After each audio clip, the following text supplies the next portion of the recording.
the Fabians love books. So could we finish with some recommendations from what you have read? Maybe one classic text that you think everyone should read, and then something more contemporary. I'm not sure there's anything I think everyone should read.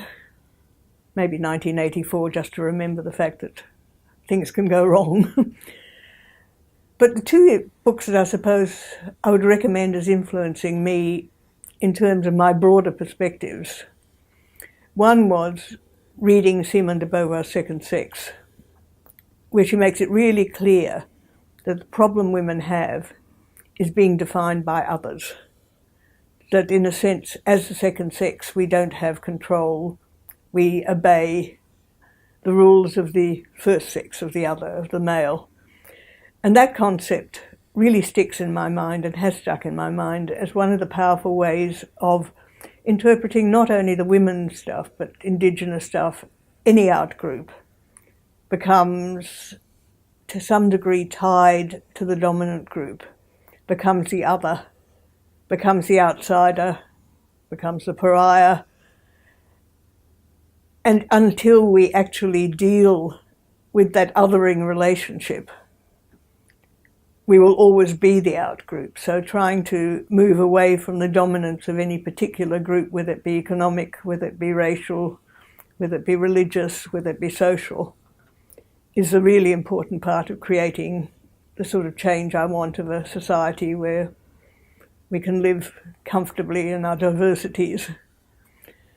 The second one, I suppose I'd recommend people to read some Hannah Arendt, who is a German philosopher, so one French philosopher, one German one, whose work has influenced me considerably, but particularly her stuff on Eichmann and the issues that she followed up when she went to the Eichmann trial in Israel in the 1960s, where she looked at Eichmann as the accused for having organised the Holocaust, the death camps, and decided he was not an evil man, he was a creepy little bureaucrat, and came up with the idea of the banality of evil.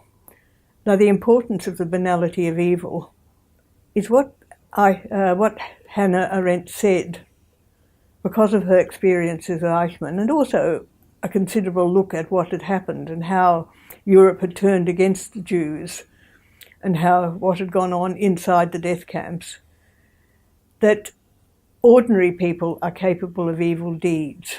So we can never assume that the explanation is because somebody is evil, because it's the good people that go along with the evil deeds. It's the ignoring of what is wrong. It's the making assumptions that belonging to the group and complying with the group is more important than sticking your neck out, which creates some of the horrors we've gone through and are still going through. And quite frankly, you've only got to look at what happens in Australia now around what we do, sticking people on Manus Island and Nauru, that we just ignore the fact that we are actually persecuting people in ways which are completely inappropriate. We are denying people their rights, and yet we go on, most of us, day to day in the same way as obviously the Germans did under Nazis and other people did under those things there.